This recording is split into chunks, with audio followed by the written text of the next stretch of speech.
Lamento que tengamos estos minutos de retraso. No me gusta empezar nada con retraso de las cosas que organizo, son 2 minutos, pero hoy con eso, digamos, me gusta ser de este aspecto casi germano. Hoy tenemos la suerte de tener con nosotros a Javier Sánchez. Javier Sánchez es ingeniero forestal y ha tenido por decirlo así, una gran cantidad de empleos, casi todos de ellos entre gestión y lo que sería trabajo de campo de diferentes espacios naturales, que es como podríamos englobar en 2 palabras a el conjunto de parques naturales, parques nacionales y espacios naturales que él ha tenido que gestionar. Estuvo mucho tiempo siendo el director de los Alcornocales, es parque natural, ¿no? El Parque Natural de los Alcornocales en Cádiz. Después del Parque Natural de los Alcornocales estuvo en la Junta de Andalucía, precisamente coordinando el tema de espacios naturales. Posteriormente ya se vino para acá al parque, vamos a llamar, a ver también si lo decimos bien, es decir, aquí hay un parque natural y un parque nacional. El conjunto de los dos es un espacio natural, que es lo que se les ha tenido, ¿lo he dicho bien? Que es digamos, el espacio que se ha tenido que dirigir durante 20 años, ¿no? Y actualmente pues tiene también la suerte de estar en el Patronato de la Alhambra, en la sesión de parques y jardines, donde ha estado primero de asesor técnico y actualmente está pues de coordinador de esa sección, ¿no? Jefe de servicio. Jefe de servicio, es el nombre. A mí estas cosas me maravillan, ¿no? Porque soy muy malo en los jardines y no sé nada de campo. Compré una casita de campo y estoy intentando aprender algo antes de morirme, pero me cuesta. Pero lo que más me maravilla de Javier es que aparte de todos estos temas es un montañero y escalador. Y ahí sí yo ya que no me meto. Ahí digamos no tengo ni hechuras ni ganas de meterme en una cosa de estas. Por lo tanto, siempre que hay una persona que hace una cosa distinta de la que yo hago y tal, y que además la hace bien, aunque muchas veces nos ponga, en fin, nos ponga en peligro, que nos preocupe a muchos de sus amigos, por supuesto a él, pues estoy encantado de organizar con él cosas. El título lo tenéis ahí, creo que es suficientemente atractivo y se ve por el número de personas que habéis incorporado a esta charla. Último, solamente decir que esta charla está dentro de un ciclo que se llama Ágora y que bueno, pues confluye ciencias y humanidades, ciencias, tecnologías y humanidades, y creo que acabar este ciclo, que sería el ciclo 25-26, con la Alhambra y sus parques, sus jardines, y el elemento principal que une a todo eso, que es la fuente de la vida, que es el agua, pues es un broche de oro, por lo menos para mí, en este sitio. Javier, cuando quieras, encantado. Bueno, buenas tardes. Muchas gracias, Emilio, gracias al Ateneo, gracias por impulsar que esta tarde nos podamos encontrar. La verdad es que me siento afortunado de ver tantos amigos, tantos compañeros. Y me siento afortunado de trabajar donde trabajo. Creo que es un privilegio. Y bueno, haciendo un pequeño repaso a lo que has comentado, pues sí, profesionalmente no puedo dejar de decir que soy un hombre afortunado por los lugares en donde he podido desarrollar mi labor y particularmente ahora en la Alhambra, pues vuelvo a repetir que es un privilegio, no solamente por el atractivo, la magia, el encanto del monumento, de la posibilidad de aprender cosas tan distintas todos los días, tener un equipo de compañeros formidables de los que aprendo. Si estoy aquí hoy hablando de la ingeniería hidráulica y de la gestión del agua, es por ello, por los fontaneros, por los jardineros de la Alhambra, por los técnicos, por los compañeros de conservación, por los arqueólogos, por los arquitectos. En fin, así que, bueno, sí, tengo suerte, como tú has dicho, mucha suerte de trabajar en un lugar como la Alhambra, que no, evidentemente no necesita presentación, pero para todos los que estáis aquí y que conocéis también, ¿no? Pero que arranca desde el complicado y dificilísimo siglo XIX, a finales ya, en pleno adornismo, con la declaración y reconocimiento de monumento nacional, y que ha llevado desde la lista de patrimonio mundial a la declaración de bien de interés cultural, con una gestión por un organismo muy singular, que es el Patronato de la Alhambra del Generalife, que es una agencia administrativa que depende de la Consejería de Cultura y Deporte, en este momento, de la Junta de Andalucía, y cuya gestión permite abordar integralmente ingresos, gastos para un monumento que es una ciudad en sí misma y que incluso puede extender esos beneficios al conjunto del área metropolitana de Granada, como bien es sabido. La declaración de UNESCO del año 84, ampliada 10 años más tarde,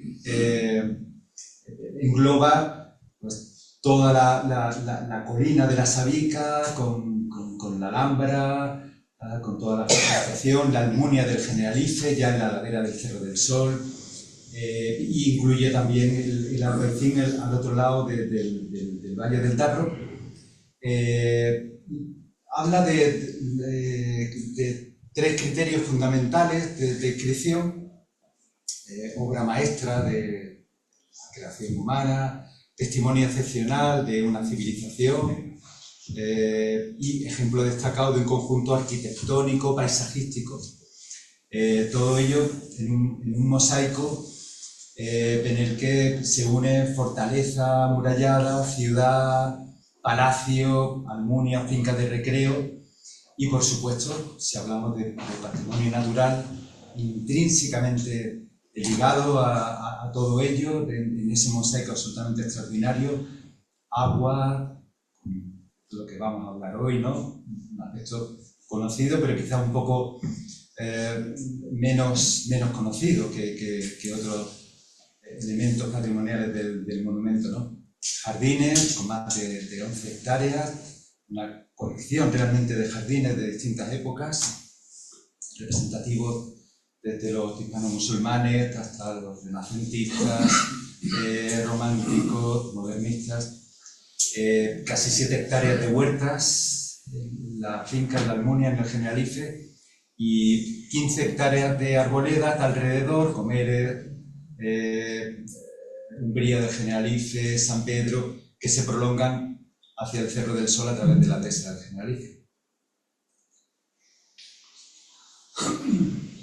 Así que en este formidable mosaico, la formación la conservación de las formaciones vegetales y la gestión sostenible de los recursos hídricos que sustentan todos estos elementos patrimoniales supone un desafío estratégico para el patronato, y más si cabe en el escenario de cambio climático al que nos enfrentamos. En esta imagen podéis ver cómo se alza la colina de la Sabica desde la misma ciudad, desde el mismo corazón de la ciudad, en donde se unen el Darro y el Genil. Se prolonga cruzando el arroyo de Fuentepeña, de la Cuesta de los Chinos, hacia el Generalife, y de ahí por todo el Cerro del Sol a la dehesa del Generalife, en ese interfluvio entre el Darro y el Genil, tan absolutamente maravilloso desde el punto de vista cultural, histórico, natural, paisajístico, y que supone un valor añadido de incalculable valor, tras la redundancia, para la ciudad, para todo el área metropolitana. Hoy vamos a hablar del agua y hablaremos de un sistema hidráulico complejo que tiene su origen en el siglo XIII y que ha tenido importantes modificaciones a lo largo de 8 siglos. Cuando el primer sultán de la dinastía nazarí elige la colina de la Sabica con una pequeña fortificación entonces existente para forjar ese sueño del paraíso en la tierra, en la Sabica no había agua. No podemos imaginar realmente el monumento, sus patios, sus jardines, sus fuentes, sus albercas, sin agua, ¿no? Porque en la Sabica no había agua. Y a la par que empiezan a trabajar los primeros arquitectos, pues codo con codo, empiezan también con su labor los acequieros, los ingenieros, diseñando un sistema hidráulico absolutamente portentoso que proviene del Valle del Darro. Con una toma en el tramo medio de este río, a unos 6 kilómetros del monumento, mediante un dique transversal, la presa real, la presa del Rey, y con una acequia terrera que es la acequia del Rey o la acequia del Sultán, que serpentea por toda la umbría del Cerro del Sol, tras cruzar el Darro, y un primer tramo en el que va por la margen derecha del valle del río, ¿no? Hoy vamos a desgranar un poco cómo era ese sistema hidráulico nazarí del siglo XIII, desde 1238 hasta el final del siglo XV.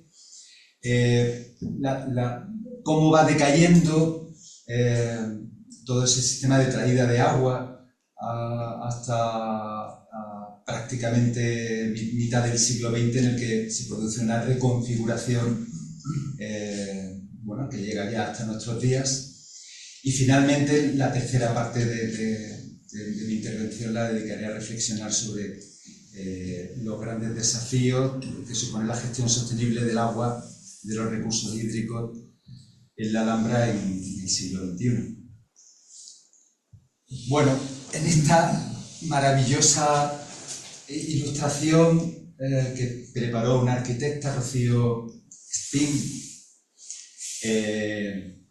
para ilustrar algunos carteles que hoy día se pueden ver en Alberca Rota o en la Acequia Real, con los descubrimientos hidráulicos de varios arqueólogos, de varios arquitectos, García Pulido, Manuel Pérez.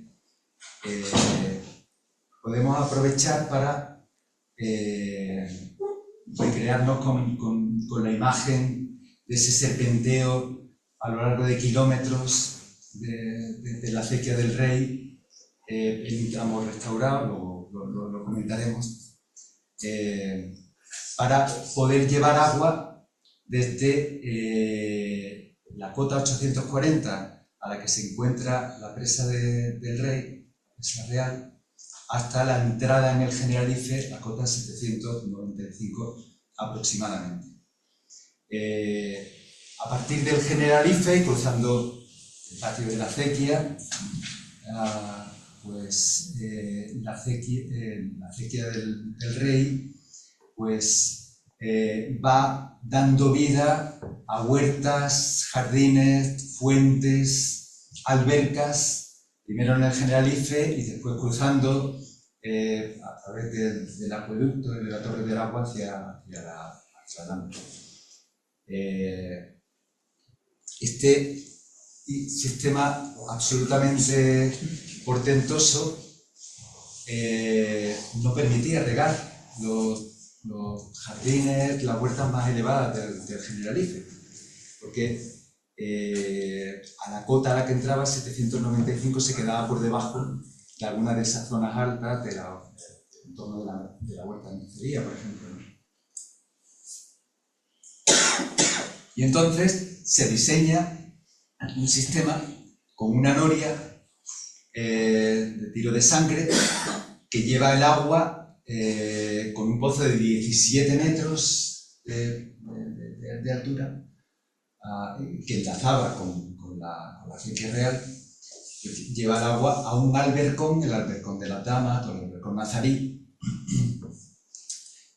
a partir del cual ya se podía regar por gravedad las zonas más elevadas del Generalife. Así que galería, pozo, noria, desde la acequia real hasta el albercón nazarí permitía regar las zonas más elevadas de la Nuña. Aquí veis en esta imagen la situación del albercón nazarí en la zona más elevada del Generalife, donde ya arranca la ladera del Cerro del Sol. Pero un siglo más tarde, siglo XIV, el sistema se perfecciona y se diseña a mitad de camino entre la Presa Real y el Generalife un partidor para derivar parte del caudal de la acequia del Sultán por una nueva acequia terrera también, excavada en la ladera, de forma que con menor pendiente pudiera ir ganando esa cota hasta que cuando llega al Generalife lo hace a cota aproximadamente 815 metros, es decir que tiene la altura suficiente, la cota suficiente, la altitud para llegar por su propio peso al albercón nazarí y evitar el uso de la galería y de la noria para regar la zona más elevada. El sistema es portentoso porque para quienes andáis habitualmente, que sé que muchos lo hacéis con frecuencia por estos lares, pues la ladera es muy escarpada, con pendiente enorme desde la zona somital del Cerro del Sol hasta el Darro. El sustrato es un conglomerado, el conglomerado Alhambra, que se denomina así por los geólogos, por su presencia tan importante en el entorno del monumento. Un conglomerado ciertamente inestable y con muchísimas vicisitudes en el paso de numerosos barrancos y arroyos. En definitiva, un terreno escarpado e inestable, en donde era un milagro el trazar esa acequia terrera, a veces utilizando galerías, pequeños túneles para sortear determinados tajos, en otras ocasiones literalmente colgada sobre el abismo, en otras atravesando pues, en su día por canalones de madera, barrancos y arroyos, es decir, un auténtico prodigio realmente que se trazaran y que se mantuvieran perfectamente activas y operativas, primero la acequia del Sultán y posteriormente la acequia del Tercio. La acequia del Tercio porque derivaba aproximadamente un tercio del caudal que era capaz de llevar la acequia del Sultán. En esta derivada del primer diseño que se produjo un siglo después, ¿no? Aquí veis esta imagen de uno de los tramos restaurados hace unos años de la acequia del Tercio. Excavada en este entorno, ¿no? En este entorno complejo, pero a la vez prodigioso, ¿no? Paisajísticamente, ambientalmente. Las acequias son en la Benibética y en Andalucía Oriental, la verdad es que un sistema absolutamente ingenioso, maravilloso, incluso en lugares como en Sierra Nevada conllevan adaptaciones al cambio climático fantásticas, en las que no me voy a entretener, pero en definitiva son constructoras del paisaje en el entorno en el que nos encontramos. esa derivación del agua cuando los ríos, bien por deshielo, bien por caudales puntas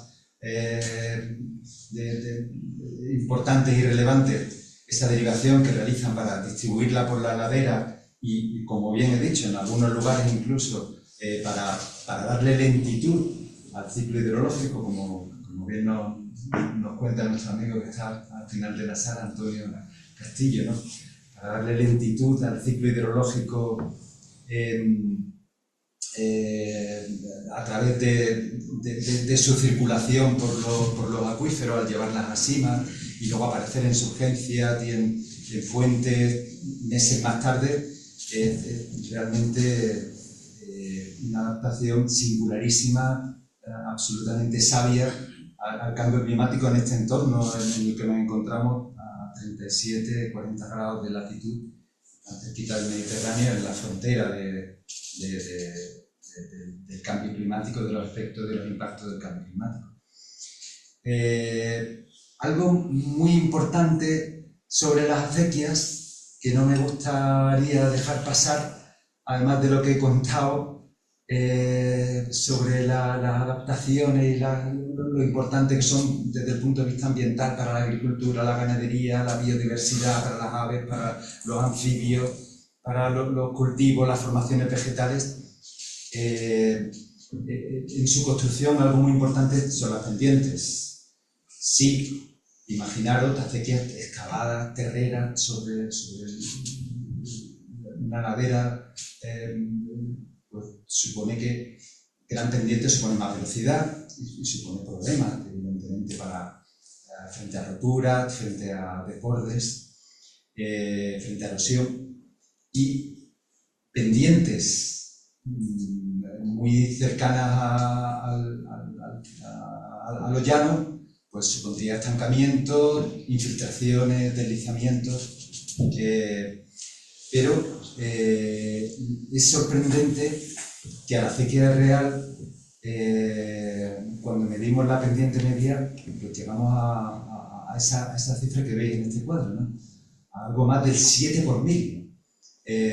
Para llevar el agua desde la cota 840 hasta la 795, pero es que la pendiente de la acequia del Tercio, que se separa a mitad de camino de la principal, tiene pendientes del 3,3 por 1000, o sea, eso serpenteando por una ladera a lo largo de kilómetros. Bueno, la Alpujarra, en el Marquesán, en otros lugares de la sierra de Granada, pues sucede algo parecido. Y realmente es un prodigio de la ingeniería ser capaces de trazar con esta precisión, con esta maestría, estos canales de tierra, ¿no? Bueno, pues eso se produjo en los siglos XIII y XIV para poder llevar el agua desde el Darro a la Landa. La entrada al Generalife, pues la veis en esta imagen, a la izquierda, justamente en esa esquina del patio de la Sultana, en una galería está la entrada de la acequia real y muy cerquita del mirador romántico, pues eso, 17, 18 metros más arriba, se encuentra la entrada de la acequia del Tercio, que luego, bueno, baja por la escalera del agua y conecta con la acequia real en la galería esa de la Sultana, y que una vez que atraviesa el patio de la Sultana gira 90 grados y le da el esplendor que a todos nos asombra y nos admira al patio de la acequia, que se denomina así, el que se sitúa entre los dos pórticos, entre los dos pabellones del Generalife. Pero no contentos con esa situación, en el siglo XIV, siglo XV, y teniendo en consideración que no solamente estaba la Almunia del Generalife, en esa época, en distintas épocas hubo otras almunias en el entorno del Cerro del Sol, la Larusa, Alexares, el entorno de Albercarrota. Bueno, pues no tampoco tenían agua, evidentemente. Entonces, el sistema hidráulico que se diseña para poder dotar de agua para los jardines, los cultivos de esas otras almuñas más elevadas, todavía bastante por encima de la Alhambra, pues ya es absolutamente increíble, ¿no? Desde la acequia real se diseñan en una concatenación de 2 galerías, pozos, con 2 tiros de noria en pozos de 60 metros, pues un sistema para elevar esa totalidad de 120 metros de diferencia de cota hasta alberca rota, pues para elevar el agua desde la acequia real y desde la alberca rota, cerquita del aljibe de la lluvia, pues poder derivar el agua hasta esas otras almuñas que estaban en el entorno del Cerro del Sol. Y en este corte del dibujo de Rocío Espín podéis ver perfectamente el esquema de esas dos ingenios que realmente suponen pues, uno de los elementos de ingeniería hidráulica del medievo más relevantes, no solamente de Andalucía, sino de nuestro país, ¿no? Las excavaciones que todavía están pendientes de culminar en algunos lugares de esta galería y de estos pozos revelan pues, que la primera mina que se puede ver está con una malla, si recorréis la acequia real, pero se aprecia perfectamente y hay un cartel que explica realmente todo este ingenio. Pues esa primera galería tiene más de 130 metros de longitud y además tiene algunas curvas y enlaza perfectamente con un pozo vertical de 60 metros que llevaba el agua con el tiro de noria hasta el barranco del aljibe de la lluvia, el barranco del Conejo. A partir de ese lugar pues surgía otra galería un poquito más pequeña y otro pozo que finalmente se puede ver en Alberca Rota. Son lugares pues, delicados desde el punto de vista de la seguridad, que no se pueden visitar solamente de manera excepcional, pero si en alguna ocasión tenéis posibilidad de pillar alguna convocatoria, especialmente la de Pozos Altos, en el entorno de Alberca Rota, pues merece muchísimo la pena, porque es absolutamente sobresaliente. Bueno, aquí veis la imagen de ese eje fantástico del Generalife, que es el patio de la acequia, recorrido longitudinalmente y separado por ese crucero, los 4 cuadros de flor. Ese ingenio fue posible gracias a todo este sistema hidráulico y como digo, la acequia cruzando el Generalife, llegando hasta la Alhambra, pues le dio vida a numerosos espacios que son absolutamente emblemáticos de historia viva de la humanidad en cuanto al manejo del agua, de la arquitectura, de la vegetación, como evidentemente el patio de Comares, ¿no? Con esa alberca que, como decía pues suponía el espejo donde tomaban forma la belleza de esos pórticos extraordinarios del Palacio de Comares. El circuito del Patio de los Leones es otro prodigio, ¿no?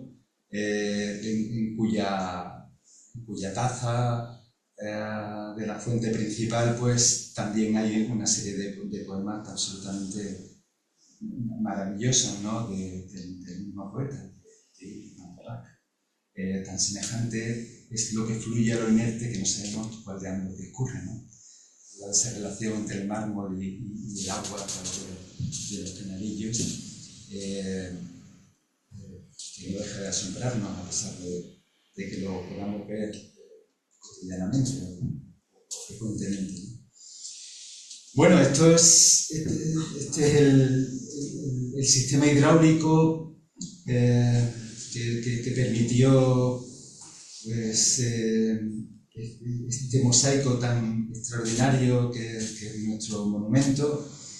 Y llegamos a la final del siglo XV, a la época cristiana, que a pesar de que, como vamos a ver, el sistema va decayendo por las enormes dificultades para mantenerlo, se inicia también con un elemento patrimonial absolutamente sorprendente y magnífico, ¿no? Ante la inseguridad de la gestión del agua, ante la necesidad de poder resistir posibles asedios, pues el primer alcaide de la Alhambra, el conde de Tendilla, lo primero que hace, aparte de empezar a adaptar el monumento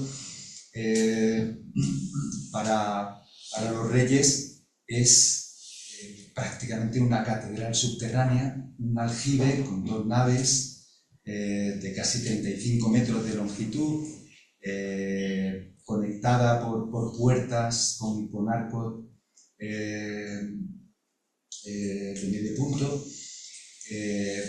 y lo sitúa en una vaguada que existía entre la Alcazaba, la primera fortificación, y la zona de Palacios. El aljibe del conde de Tendilla, este primer alcaide de la Alhambra, que, bueno, ya cuando Münzer, el viajero alemán, en 1494 llega al monumento, ya da fe de su existencia, es decir, que es lo primero que realmente se ejecuta, una obra magna para garantizar el suministro de agua al monumento por parte de los reyes católicos. La acequia real, aprovechando la sabiduría de los moriscos, el conocimiento de todo el sistema, pues evidentemente se mantiene, no sin grandes dificultades, y es la que alimenta de agua a este aljibe de Tendilla y la que sigue pues desarrollando todas las funciones de ornamentación y de riego en el conjunto monumental. Sin embargo, y especialmente a partir de la abdicación de Carlos V y de que Felipe II se lleva al Escorial, la capital del imperio, con las dificultades económicas para mantener todo este sistema hidráulico, la presa real, que tiene muchas dificultades con las crecidas y con las avenidas en el Darro, o todo el canal de tierra que suponen a lo largo de kilómetros, tanto la acequia del Rey como la acequia del Tercio, pues cada vez tienen más rotura, más dificultades de mantenerla, y en el libro de Juan Antonio Vilar hay referencias muy interesantes, tanto de peticiones de fondos por los alcaides de la Alhambra, del Generalife, de la Corona, para poder mantener esa acequia que la truxeron los antiguos con notable trabajo y costa, y que viene por cumbres de una montaña, unas veces pasándolas por arcos de ladrillo, otras donde no sufre esto la deposición de la tierra por canales de madera, otras veces manando por medio de la montaña, en fin. Y hay referencias en las que ya se conoce que a partir del siglo XVI el abandono en el que había caído la dehesa del Generalife habla fundamentalmente por carecer de alguacil propio, en fin, con problemas de actividades de sobreexplotación por ganaderos, pastores, leñadores, junto a las dificultades del propio terreno, pues hace que esos cerros de tierra gredosa que con las lluvias se desmoronan, pues producían continuas quiebras, roturas, en las acequias que llegan hasta el siglo XX. Aquí veis algunas imágenes de las reconstrucciones de la presa real en el tramo medio del Darro. Esta foto es de 1940.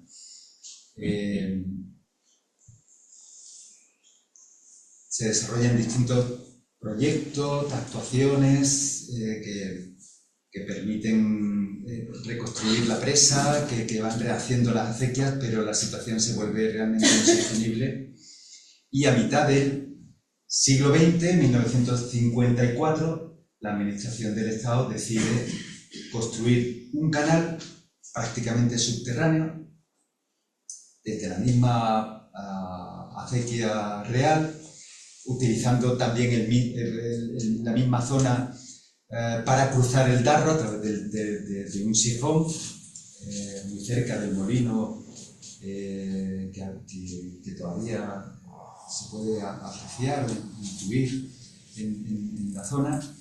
Pues ese canal completamente subterráneo, menos en dos barrancos en donde es posible verlo, y en los paseos a través de los senderos, de la red de senderos del parque periurbano, se aprecian perfectamente ese canal, el barranco de las Tinajas, en el barranco del Conejo, del Aljibe de la Lluvia. Ese proyecto supone una nueva infraestructura para que el agua pueda llegar al monumento. Aquí veis uno de esos dos puntos, del barranco del Conejo, concretamente, el barranco del Aljibe de la Lluvia, de ese canal, que tiene a lo largo de toda la ladera un sendero de servicio, una vereda maravillosa para poder recorrerlo. Se aprecian en algunos puntos, para el buen observador, algunas ventanas, algunas compuertas, otras abiertas, que eran los respiraderos, y los pequeños túneles auxiliares perpendiculares al canal que se utilizaron para poder entrar, salir, sacar toda la tierra que salió de una obra tan importante. Ese canal es capaz de llevar más de 140 litros por segundo, o sea que es un canal ya de cierta envergadura. Y para el ojo observador y curioso, si os fijáis en algunos de esos barrancos, cuando camináis por esa vereda, podéis apreciar cómo hay algunos muros en esta zona, ahí lo podéis ver, algunos muros laterales que sirvieron para, aterrándolo, depositar de manera controlada las tierras que procedían de la excavación del canal. Se aprecian desde arriba cuando va caminando por la vía de servicio del canal, y se aprecian desde abajo esos muros cuando va por la acequia del Tercio, por la acequia del Sultán. Y no deja de ser también un elemento curioso con cuánto cuidado y con cuánto respeto realmente se hicieron estas obras que fueron muy importantes, ¿no? Pues ese canal termina en un depósito, túnel, de 230 metros de longitud, que arranca en el barranco de las Cañas, muy cerquita de la Silla del Moro, y muere ya al otro lado de la ladera de la Silla del Moro, en el Generalife, en donde hay una sala de maniobra que hoy día la que controla toda la distribución del agua que se utiliza para riego y ornamentación en el monumento. Este túnel tiene algo menos de 5.000 metros cúbicos útiles, bastante menos, porque hay una parte que no se puede emplear, que está destinada a reserva de agua en caso de necesidad, ante un hipotético, esperemos que nunca sufra incendio, y es el agua que, especialmente durante el verano, diariamente se emplea para el riego de los jardines, de los bosques, vamos a verlo después, y para todo el agua de ornamentación que atraviesa por pilares, rías, fuentes en el monumento y que en parte es uso no consultivo porque se devuelve tanto a través del propio Barranco de las Cañas, donde hay un posadero del túnel, como a través del arroyo de la Costa de los Chinos, de Fuentepeña, como incluso de Gómeres, se devuelve parcialmente al Darro. No hay más regulación posible, es decir, la capacidad de regulación del monumento es reducida, porque con el volumen de un túnel apenas si realmente hay para todo lo que se necesita en el momento más duro, crítico del verano, para ese agua de riego y ornamentación del monumento. Aquí veis esa imagen con el conjunto de la infraestructura, uniendo las acequias antiguas, históricas, en azul claro, en azul oscuro,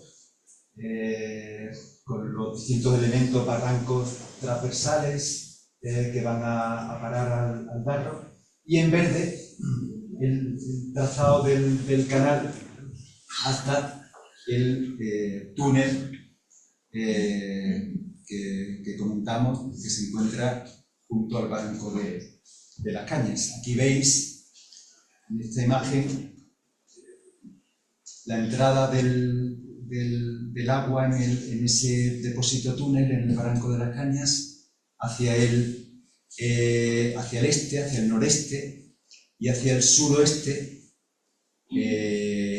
perforando toda esta ladera. Aquí veis el castillo de Santa Elena, Silla del Moro.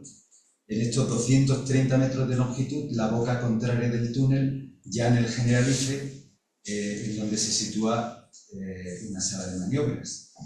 Aquí veis el antiguo albercón nazarí, a donde llegaba la primera noria que comentamos al principio, y otros dos albercones que tanto Torres Balbás como Prieto Moreno construyeron en su día para tener más capacidad de regulación de almacenamiento y poder atender las necesidades de Generalife y de la banda. A partir de esta situación, pues podemos ver, por una parte, cómo con muy buen criterio desde hace años, desde hace 20 años, el patronato se ha esforzado en recuperar algunos tramos que estaban perdidos, tanto de la acequia real como de la acequia del Tercio, y es un proyecto que tiene que continuar, en donde estamos trabajando activamente y vamos a aprovechar un convenio que se va a firmar muy próximamente con el Consejo Superior de Investigaciones Científicas, con la Escuela de Estudios Árabes, para desarrollar toda una serie de prospecciones y labores arqueológicas en el Cerro del Sol, entre ellas la recuperación de más tramos de acequia, teniendo en cuenta no solamente ese carácter que hemos hablado de constructoras del paisaje, sino teniendo en cuenta evidentemente también su valor cultural y su valor histórico para todas las formaciones vegetales del Darro, para toda la biodiversidad del Valle del Darro y para la historia del monumento. El poder contar con más tramos abiertos, operativos, funcionales de estas acequias es fundamental, y evidentemente para el desarrollo de nuestras actividades recreativas, para nuestro sosiego y para nuestro espíritu, sin lugar a dudas, ¿no? Son lugares absolutamente mágicos para pasear y para recrearse en este entorno. Aquí veis el conjunto de elementos, de albercas, de rías, de canalillos, de fuentes, de pilares, de aguas de ornamentación que hoy día, gracias a ese canal, se siguen manteniendo, obviamente, y se siguen aportando su valor patrimonial a este conjunto, ¿no? Además de los elementos de ornamentación, las conducciones principales que aquí están marcadas suponen centenares de kilómetros redoblados por conducciones secundarias, por elementos de riego secundarios para llegar a todo y cada uno de los rincones del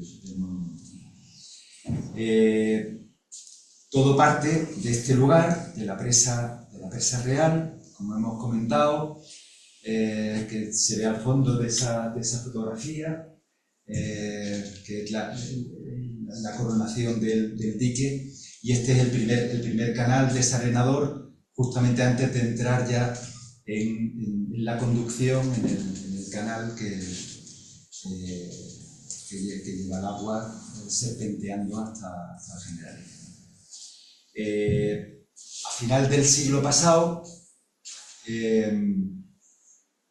se produce un elemento absolutamente fundamental, que es el dar formalidad a esa concesión de agua de riego histórica, de agua de riego y de ornamentación por parte del organismo de Cuenca, que es la Confederación Hidrográfica del Guadalquivir. Y sobre eso comentaremos algo más, un poquito más adelante. Bueno, y la tercera parte, ya vamos a ir terminando de mi intervención, pues son reflexiones sobre, bueno, cómo podemos abordar una gestión sostenible de los recursos hídricos en el siglo XXI, con los desafíos del cambio climático, con la lucha ante fenómenos meteorológicos extremos, o con la necesidad realmente de mantener esos servicios que son tan imprescindibles para el monumento y para la ciudad, para nuestra sociedad, que nos aporta este paisaje cultural tan extraordinario, ¿no? Pues en primer lugar, evidentemente, con algo que ya he señalado, que es continuar con la restauración de los tramos de la acequia histórica. Aquí veis algunos de los tramos de la acequia del Tercio que se restauraron pues hace ya más de 20 años, que toman agua del canal que hemos comentado, como una derivación de ese canal que conecta unas compuertas, una válvula en la acequia del Tercio y también en la acequia real, ¿no?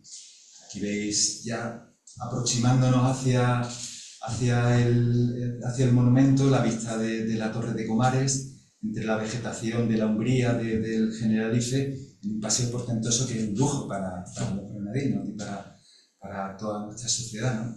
De poder realmente salir del centro de la ciudad, cruzar el puente del Aljibillo, caminar por el paseo de la Fuente de la Avellana, empezar a subir la ladera y llegar a la acequia del Tercio. Es algo maravilloso que ya quisiera muchas ciudades poderlo tener tan a mano y con ese asombro que no deja de fascinarnos, ¿no?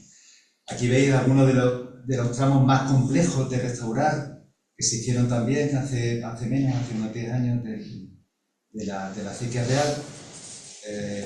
Se ve precisamente en la fotografía de la derecha justamente el arranque de esa galería que comentábamos, para dar agua a Alberca Rota y a todas las almunias del Cerro del Sol, y el cartel explicativo de ese ingenio que hemos comentado. Algunos otros tramos de la vereda que va conduciéndonos con el agua de la acequia real en ese tramo que también alimenta el canal y que viene a morir justamente en el barranco del Aljibe de la Lluvia del Conejo. Imaginaros lo que supone un bien cada vez más escaso. En fin, ahora este otoño y este invierno está siendo fantástico de agua, ¿no?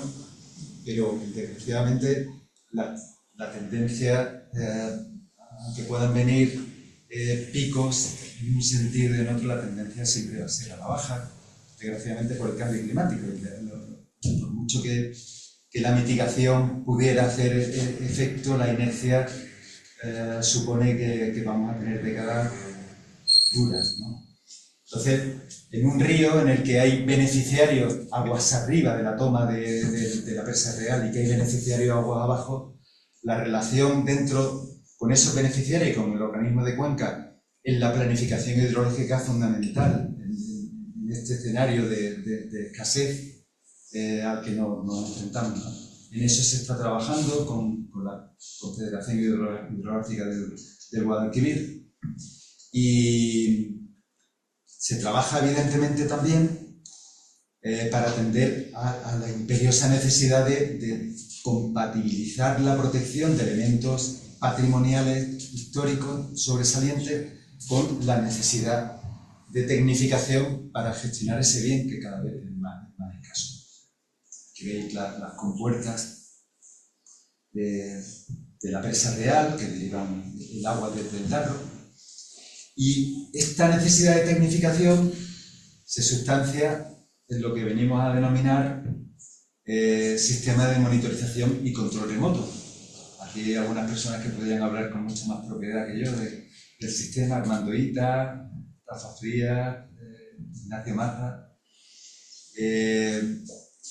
Es un sistema que nos permite tener información precisa y a tiempo real de todo el sistema de derivación, de transporte y de distribución de agua, y también controlar remotamente, en caso de necesidad, algunos de los dispositivos hidráulicos principales, ¿no? Válvulas motorizadas, que son las responsables de la distribución en los diferentes circuitos del alambre y del Generalife del agua de riego y ornamentación. Se han dado pasos muy importantes en estos últimos años, gracias a todo este equipo,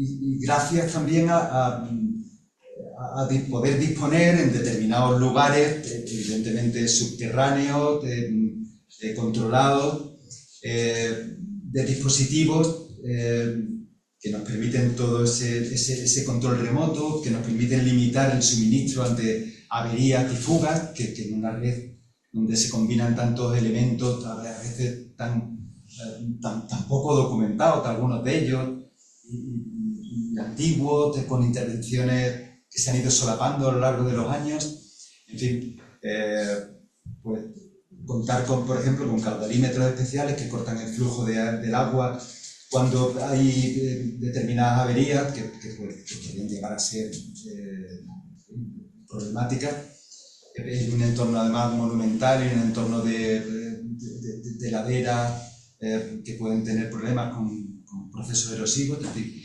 es absolutamente crítico, y en eso se ha avanzado bastante en estos últimos años. Esta es una imagen esquemática de esa sala de maniobras en el lado del túnel del Generalife, que nos permite realmente abordar con responsabilidad y con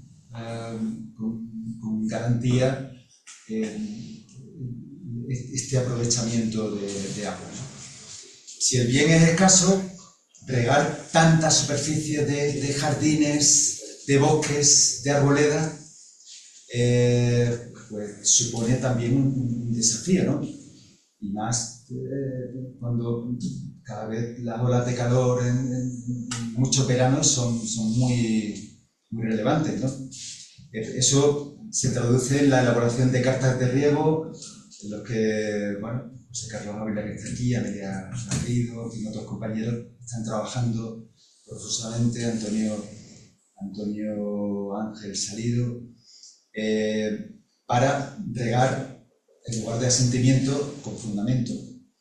Y estamos hablando de cartas absolutamente precisas, cuadro por cuadro, en todos los jardines de la Alhambra y del Generalife, teniendo en cuenta además que muchos de esos cuadros son tremendamente complejos, porque pueden tener presencia por composición, por estética, de especies con muy distintos requerimientos hídricos: rosales, cipreses, cuadros de flor, setos de boj, setos de arrayán. Bueno, cartas de riego, como esta que podéis ver aquí, que son absolutamente imprescindibles en un entorno donde además tienes que compatibilizar el mantenimiento, la conservación a veces de elementos contiguos de interés arqueológico, como por ejemplo en el caso de las placetas de los Gibenazarí que hay por debajo, ¿no? También es necesario, aunque mantengamos testimonialmente algunos elementos históricos tradicionales de riego, la implantación progresiva del sistema de riego más eficientes, ¿no? Y más precisos para atender esa complejidad con distintas necesidades y con situaciones muy diferentes en los distintos meses, especialmente de primavera, verano, principios de otoño.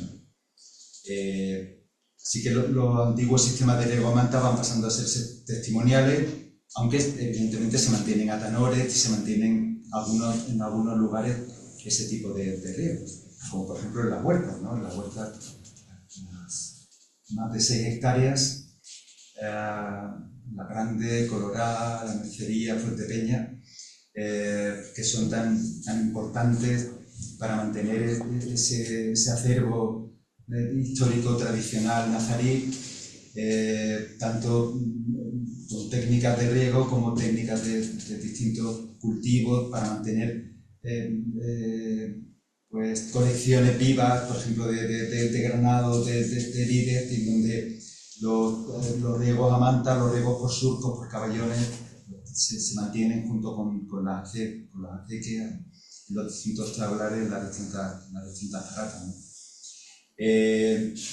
La evolución de los jardines, en fin, ha sido curiosísima. No sé si habéis tenido oportunidad, imagino que muchos de vosotros sí, de visitar la exposición que recientemente finalizó, se clausuró en Carlos V, la Alhambra planificada, donde en algunos vídeos se mostraba particularmente, uno de ellos, la evolución histórica del patio de los Leones. Bueno, pues el patio de la acequia ha sufrido también algo muy parecido, ¿no?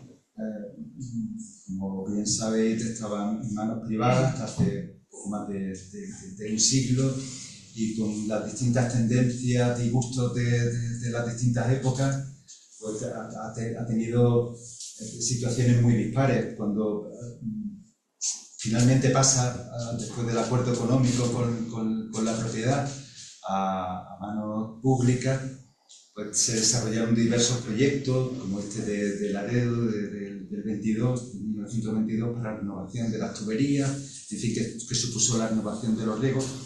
Y ya mucho más recientemente, hace ya más de 20 años, a principios de este siglo, pues se desarrollaron labores de prospecciones arqueológicas y trabajos de análisis de polen que nos permitieron, pues, conocer con precisión qué especies eran las que estaban presentes en el jardín hispano-musulmán original, ¿no? Y eso nos ha permitido, pues, mantener ahora ese jardín con esas praderas bajo el suelo de los andenes donde podemos pasear, con cuadros de flores, con la presencia de ese seto de arrayán, de granado, tratando de ser respetuosos en base a esos estudios con lo que realmente era el diseño y la configuración del jardín nazarí. Se han mejorado incluso esos riegos para adaptarnos individualmente en cada uno de los 4 cuadros al grado de insolación, que es muy diferente en cada uno de ellos, para poder atender los requerimientos hídricos de esas plantas. La joya de la corona, el circuito de Patio de los Leones, es un circuito muy, muy especial. Es el único que se suministra de agua potable, el único de todos los jardines, de todos los elementos de agua ornamental del monumento, por razones de conservación. Y se controlan en un circuito cerrado. También es, bueno, junto con el del teatro de las dos fuentes del Teatro de Generalife, los únicos circuitos cerrados que hay en todo el monumento de agua. Y se controla por razones de conservación de sus materiales, obviamente, con absoluta rigurosidad, la temperatura, el pH, las sales, el cloro, para evitar realmente daños, en la medida de lo posible, a los elementos patrimoniales tan importantes que hay en este circuito, ¿no? Aquí veis algunas de las imágenes del sistema de monitorización y control remoto y la sala interna de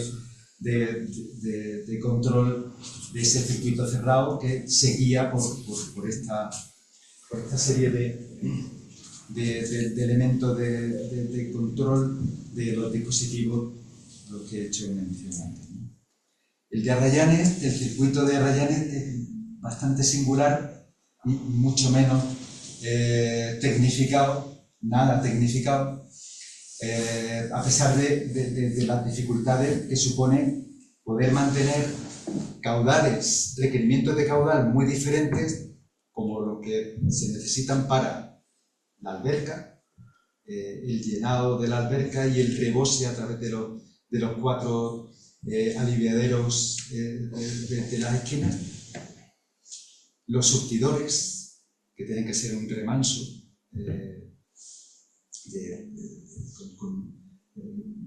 absolutamente con un deporte suave del agua, o las necesidades de riego de las mesas de Arrayán, que requieren caudales completamente distintos. En eso se está trabajando para mejorar a través de desarenadores, válvulas, todo ese sistema.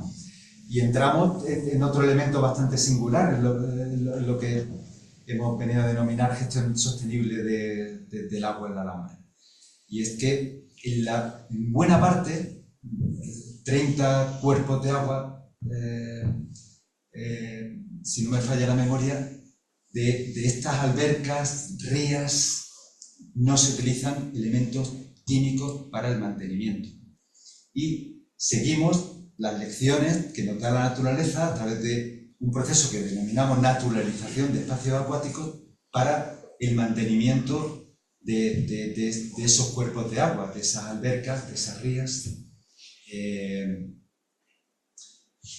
utilizando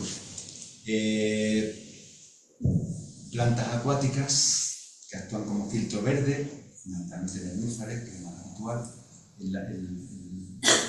la lámina superior de agua, algas, caráceas oxigenantes, a modo de pradera en la base de las albercas, y por medio zooplancton, insectos que van, por una parte, caracoles que van reciclando los elementos vegetales que van muriendo, y por otra parte, dentro de esa cadena trófica se van controlando larvas de libélula que controlan las larvas de mosquitos, gallipatos que controlan caracoles, culebras de agua que controlan ranas y gallipatos, en fin, un sistema muy difícil, en un equilibrio complejo, basado en las lecciones que aprendemos del propio funcionamiento de la naturaleza, que nos permiten mantener la calidad estética del agua, no sin dificultades, porque el agua del Darro a veces viene con elementos sólidos en suspensión, hay 2 depuradoras, Huetor y Idea, que no siempre funcionan bien, especialmente cuando puede haber picos por distintos motivos. Y todo eso, todas esas circunstancias hace que se desestabilicen estos cuerpos de agua en determinados momentos y cuesta trabajo recuperarlos, ¿no? Pero más de 3.500 metros cúbicos de esos 30 elementos acuáticos se mantienen hoy día sin algicidas, sin cloros, con estos elementos de naturalización que no dejan de ser un desafío muy importante. Menos en algunos lugares, como puede ser la alberca de las Damas o la alberca de Arrayanes, en donde ese mantener el efecto espejo pues nos obliga a otro tipo de gestión. Bueno, para ir terminando, ya rapidísimamente, no sé cómo vamos, unas últimas reflexiones sobre la necesidad también de evacuar las aguas, tanto pluviales como ornamentales, que singularmente en el sector norte de la Alhambra, necesitan de esa evacuación ordenada y con seguridad, que ha dado más de un susto a lo largo de décadas, de las últimas décadas, y en donde se ha trabajado también de manera intensa en estos últimos años. Aquí veis las diferentes salidas, tanto de aguas de ornamentación como de pluviales en algunos casos, de aljibes, que existen en esa fachada norte de la Alhambra, justo hacia el bosque de San Pedro. En este punto, por ejemplo, era donde evacuaba el aljibe de Tendilla.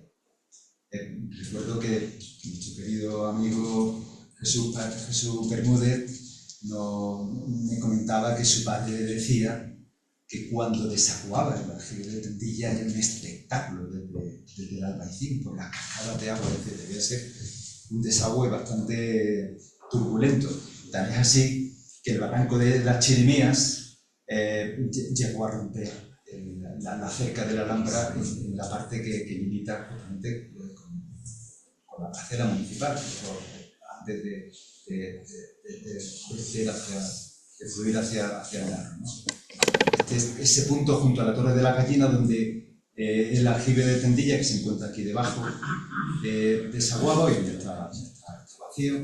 Este es el punto donde junto al arco de la Puerta de las Gallinas, pues desaguan parte de pluviales de todas las placetas, de todo el entorno del Mexuar.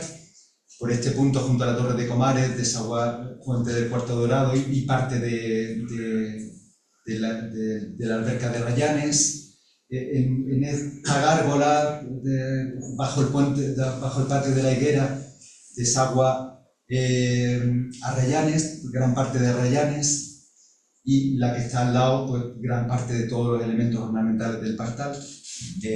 Para que os hagáis una idea, solamente los 8.000 metros cuadrados de placetas, de plazas de los aljibes y demás, y los cálculos con un periodo de retorno, o sea, estadísticamente, digamos, con una probabilidad moderada, pueden dar lugar a más de 100 litros por segundo. En fin, eso originó problemas en el barranco de Chirimías,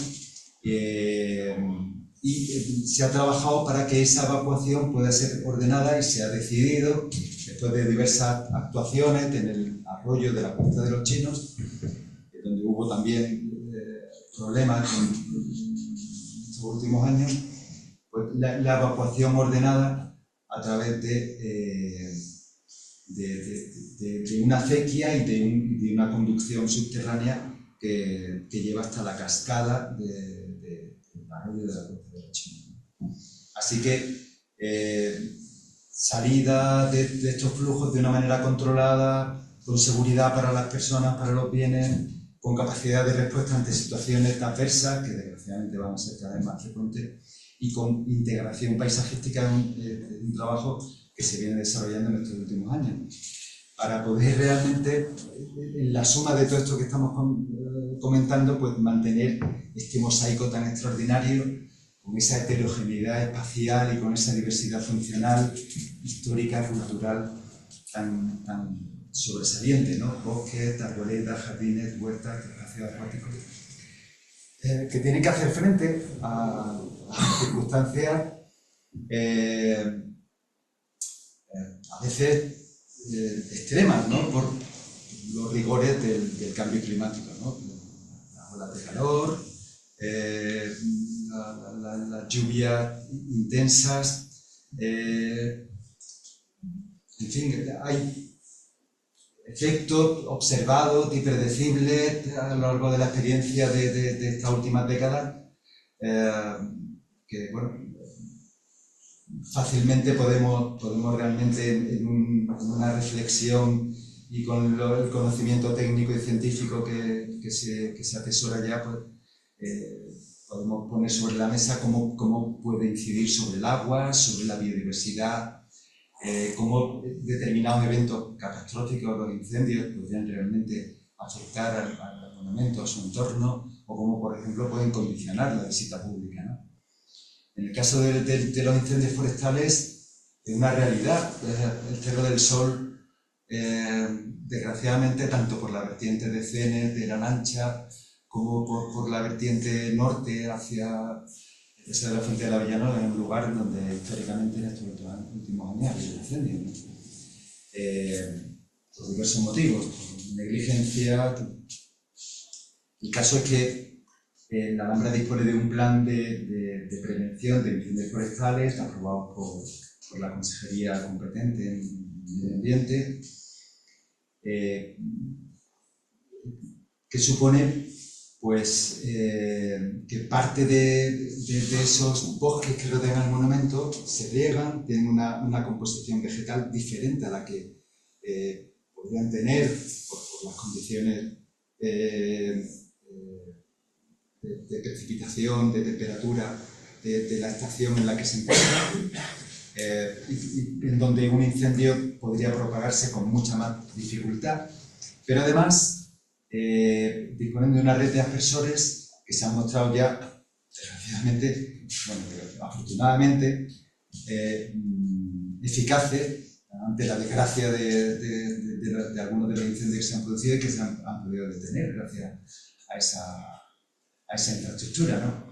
La discontinuidad vegetal con esas manchas de olivares dispersos entre los rodales forestales también ha ayudado a la contención de diversos incendios y juegan un papel muy importante esos olivares desde el punto de vista paisajístico, desde el punto de vista recreativo, pero también desde el punto de vista de la prevención de incendios.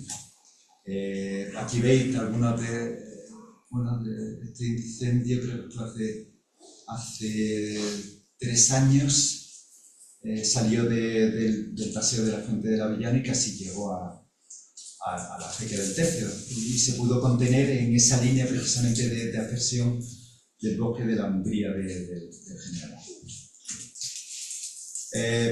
La Alhambra y el Generalife están en un cerro, no deberíamos preocuparnos por inundaciones, sin embargo sí hay algún elemento que nos ocupa y que nos preocupa. Y es esa cuenca que veis en esa imagen, que es la cuenca del Barranco de Benejar, una cuenca pequeñita de unas 30 hectáreas.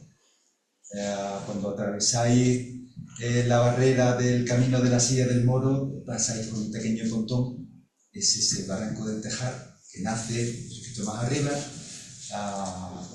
hasta los confines del aljibe de la lluvia, tiene parte de zona forestal, zona de olivar.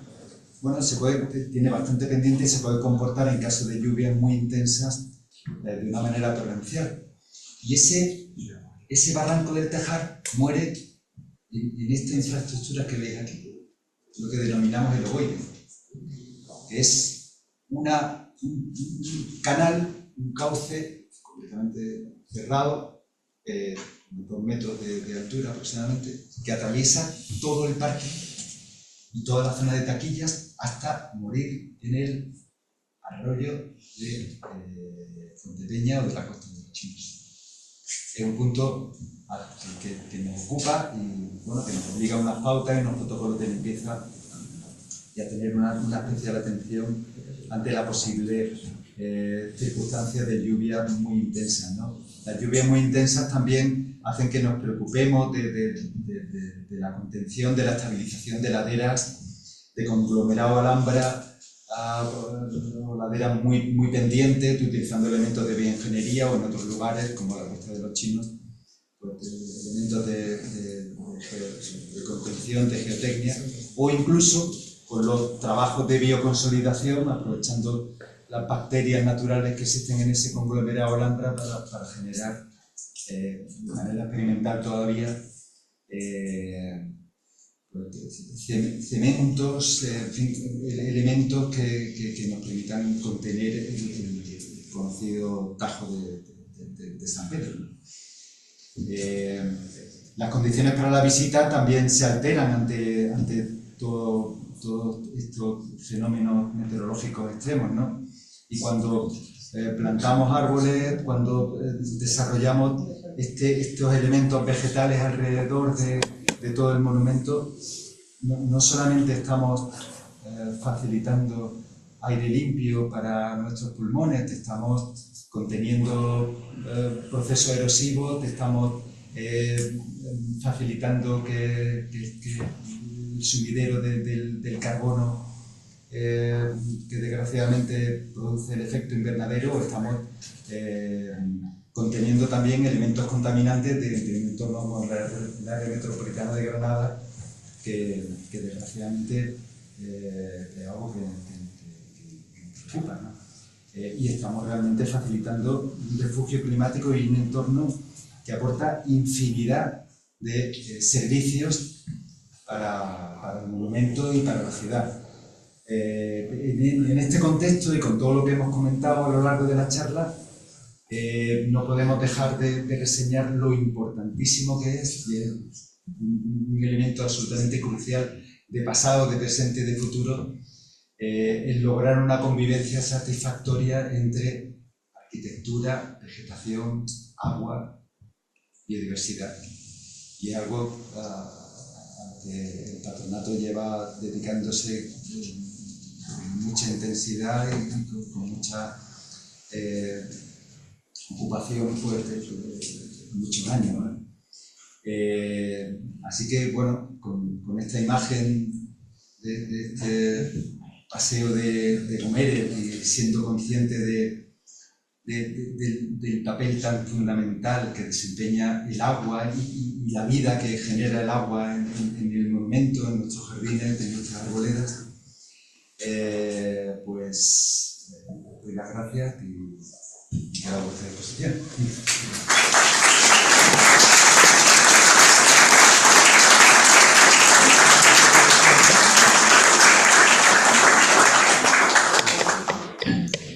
Se abre un corto tiempo de discusión y de preguntas.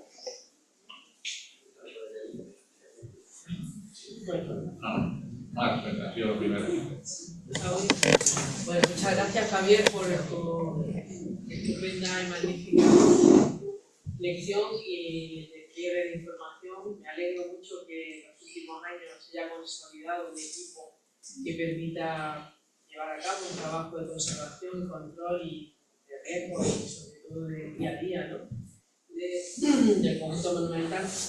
Y quería comentarte dos cosas que creo que las has apuntado, pero para que profundices, si me lo permite, un poquito más. La primera tiene que ver con lo último que has dicho, es decir, de qué forma los índices preocupantes de contaminación del aire en Granada, en la ciudad, pueden afectar a ese pulmón que constituye el conjunto monumental de la Granada Generalife, su área verde, ¿no? Que siempre se ha dicho que es la mayor área verde de Granada, realmente, sin duda. Ahora, bueno, podemos llamarle refugio climático, pero en términos generales comprensibles por la ciudadanía, siempre ha sido ese área y muchos granadinos desde pequeños hemos ido allí, ¿no? Como nuestro país, que hemos sido unos privilegiados. Esa era la primera pregunta, es decir, si lo habéis estudiado, analizado, estáis alerta un poco y qué estrategias se podrían llevar a cabo. Y la segunda tiene que ver ya con una cuestión de detalle, y es que no sé, igual es una cuestión simplemente de sugerencia. Cuando se hizo la restauración de la Fuente de los Leones, que es un proceso muy largo, ¿no? Y que al final se llegó pues, a considerarlo lo que era, una pieza del circuito hidráulico de la Alhambra, no era una escultura que había que llevar al museo, un conjunto de piezas que había que llevar al museo, sustituirlas por una réplica, etc. Entonces, hubo un especial interés en que todo lo analizado, descubierto y formalizado a nivel de control y conservación de esa pieza tuviera un suministro de agua acorde a todo lo que ahí se investigó y se decidió. Entonces, parte de ese sistema tiene que ver con esa forma de suministro de agua remansada que apenas es percibible en la propia tabla. Eso yo, desgraciadamente, salvo los primeros momentos, los primeros años, desde 2012, no lo he vuelto a ver en la Alhambra. Entonces, me permite sugerir que analicéis este tema porque realmente el sistema está pensado para que el agua entre y al mismo tiempo se recoja, para que quede como una especie de perla y que no se vea todo eso. Entonces, lo digo porque para la comprensión Que de no los se vea a valores, qué te refieres. que no se vean cómo entra el agua, cómo sale el agua Sí. y cómo entra. Es decir, que la parte del coronamiento del antiguo, bueno, que ahora no es antiguo, el surtidor medieval, ¿no? Bueno, una réplica, sí. Ahora en la réplica, pues nada más que se debiera de ver la parte del sombrero. Sí. La parte, eso es como se concibió. Sí. Eso es, bueno, claro, si no Bueno, hay son las lágrimas que contiene que se las traga. Sí, pero que el sistema, todo el sistema se concibió para que el suministro del agua fuera una balsa, es decir, que se suministrara sin necesidad de ver los chorros y sin necesidad de ver la propia pieza. Entonces yo me lo permito sugerir porque fueron muchos trabajos, muchas experimentaciones, para que eso se pueda percibir, ¿no? Y lo digo porque yo a veces cuando he ido a explicar la Alhambra me hubiera gustado decirlo y tengo que decir que no se tiene en cuenta. Entonces, como tengo a ti, que eres el nuevo jefe de servicio, pues me permito sugerirte que... Hay un tema de trabajo conjunto entre conservación, jardines, etc. Bueno, pero si nadie le pone cuenta a esto, yo lo digo porque realmente es una cuestión de monitoreo y de que aquello se lleve bien y se reciba bien. Vale. Sí, pues claro. Estamos trabajando precisamente en la cuantificación, en la identificación y cuantificación de los servicios ecosistémicos de la Alhambra Verde, de todo el conjunto de bosques y de arboledas, ¿no? A la par, la Universidad de Granada, a través del equipo de Regino Zamora, está trabajando en el arbolado urbano y en las conexiones y en la gestión de todo ese arbolado como refugio climático, como refugio de biodiversidad y como aportación de servicios imprescindibles para nuestro bienestar, ¿no? Granada, desgraciadamente, es una ciudad que tiene episodios de contaminación importantes. Entonces, esta arboleda y estos elementos verdes tienen una capacidad muy importante para captar esos contaminantes y mejorar la calidad del aire.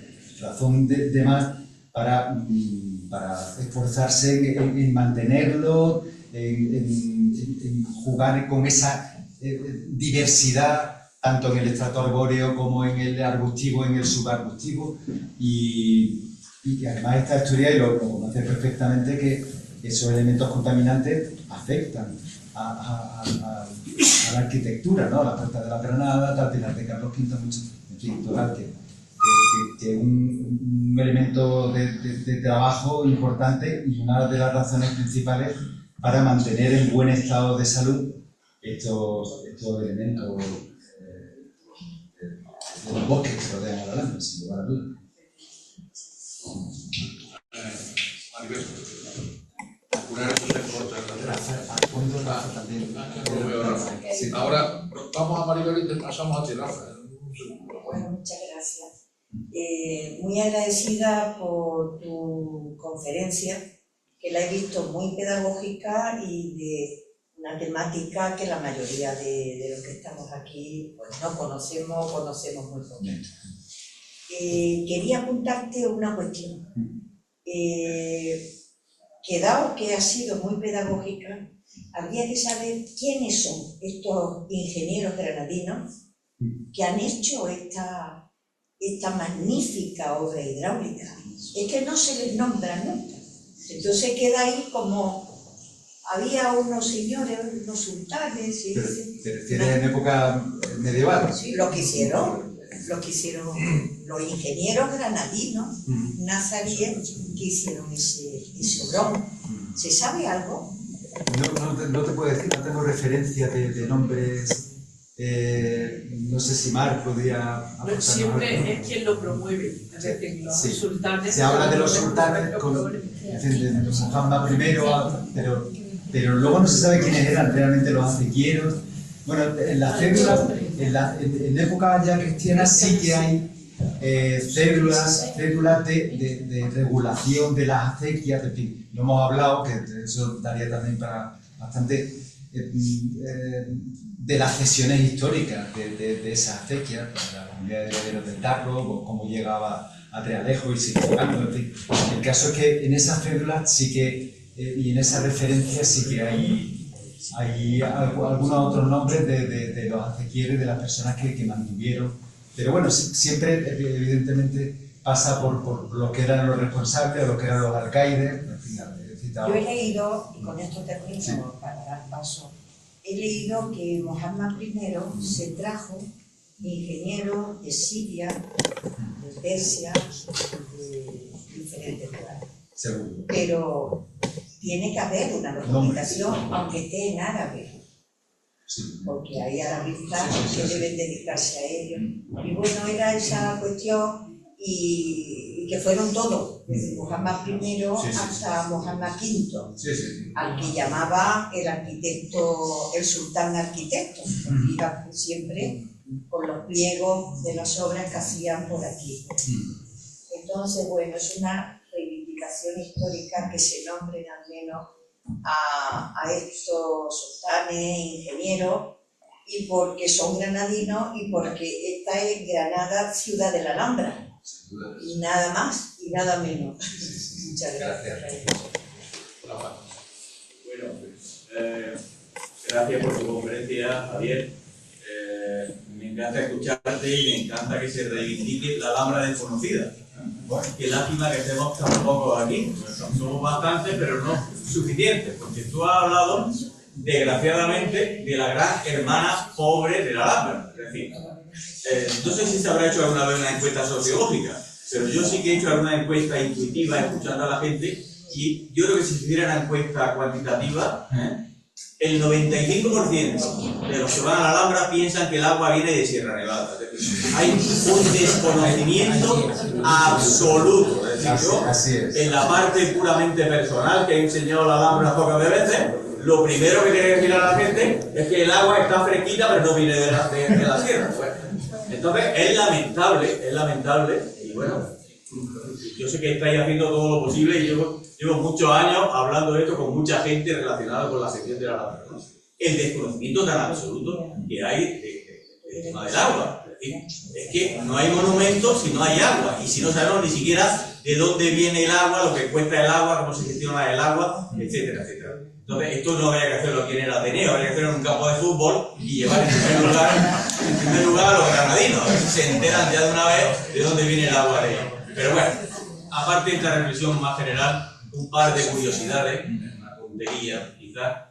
¿Cuántos años se tardó en hacer la obra de los años 50? El famoso túnel maravilloso ese, bueno, que cómo se aprovecharon los materiales, hicieron represas, donde sacaban el mar. Eso es para otra conferencia, solo eso, ¿no? Pero ¿cuántos años estuvieron en ello? No tengo referencia, pero fácilmente deben ser 5 o 6 años.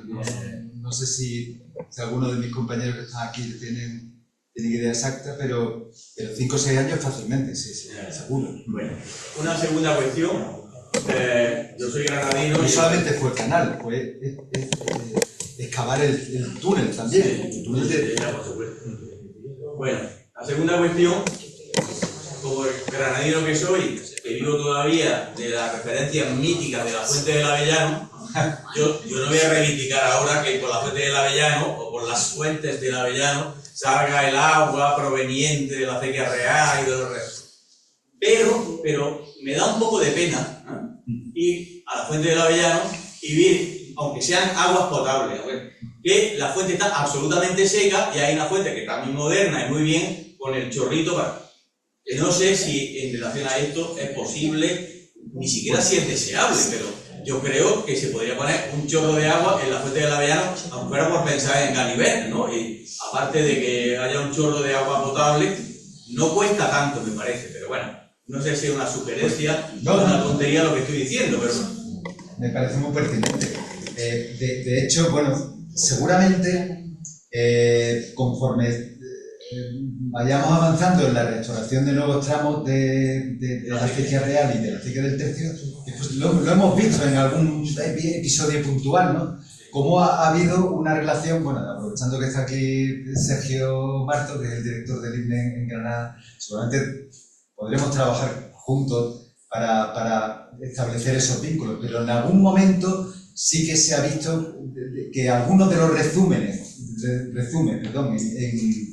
en episodios puntuales tenían tenían su reflejo en el entorno de la fuente de la villa. Es que aunque fuera agua potable, un chorrillo, Sí. es decir, es una fuente tan emblemática Sí, a sí. nivel de verdad, aunque te ponga agua no potable, todo lo que quieras, pero poner una fuente estándar al lado para que le dé al chorro, me parece, pues ya, a lo mejor es una manía mía, porque en fin, estoy muy tocado del espíritu de Angelani, pero bueno, que gracias y que siga pregonando. Y que no sea en el desierto, ya que hablamos de agua. Pues una última pregunta ya y le damos a partir de ahí si tenemos una última pregunta. Claro. Yo creo que hay muchas, así que por favor bueno, yo sí tengo a mí me ha encantado por primera vez he sabido con qué pendientes estábamos bajando el agua. O sea que me interesaba muchísimo, que tengo ahí amigos que seguro que lo saben, porque lo habrán incluso hasta estimado, pero yo nunca me imaginé que fuera tan pequeño, de un 3 por 1000. Increíble, ¿no? ¿No? Y que eso se pudiera 6 mantener durante kilómetros, 2,7 kilómetros, por lo menos esa es una vez la tercera del tercio, ¿no? Y por ejemplo la del año 54, que ya se hizo con unas tecnologías más modernas, tiene también una pendiente también. Menor todavía, pero claro, eso es hormigón. Es otra cosa. La cuestión de la pendiente, en una acequia terrera, excavada sobre la propia ladera y además atravesando barrancos, en fin, con escarpes, con tajos, en fin, una obra portentosa, absolutamente.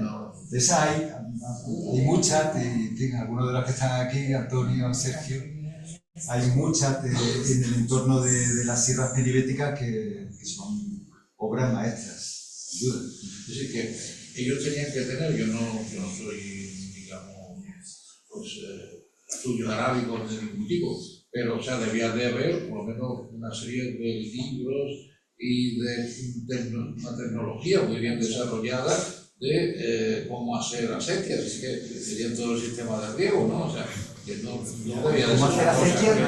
Bueno, todo es un sistema hidráulico. Sí. Alrededor de las acequias hay una sabiduría para manejar el agua, una sabiduría increíble. Hay algunas publicaciones, en fin, se hizo un manual del acequiero, incluso con ilustraciones, precisamente por la misma ilustradora de esos carteles que mostraron, ¿no? Porque, en fin, y un otro compañero más, en donde se desgranaba cómo eran los partidores, los caederos, todo el losado en los casos de necesidad de las acequias, en fin, hay una sabiduría increíble de ese manejo del agua. Y lo que es tan importante en estos momentos de escasez, ¿no? Cómo lograron no solamente distribuir a lo largo de la ladera, dando uso a espacios agrícolas, espacios ganaderos, a rodales, incluso forestales, cómo lograron darle lentitud, lo que he comentado, al ciclo hidrológico, es decir, cómo aprovechaban el agua del cielo, el agua de mayo, de junio, para infiltrarla a través de simas en el acuífero.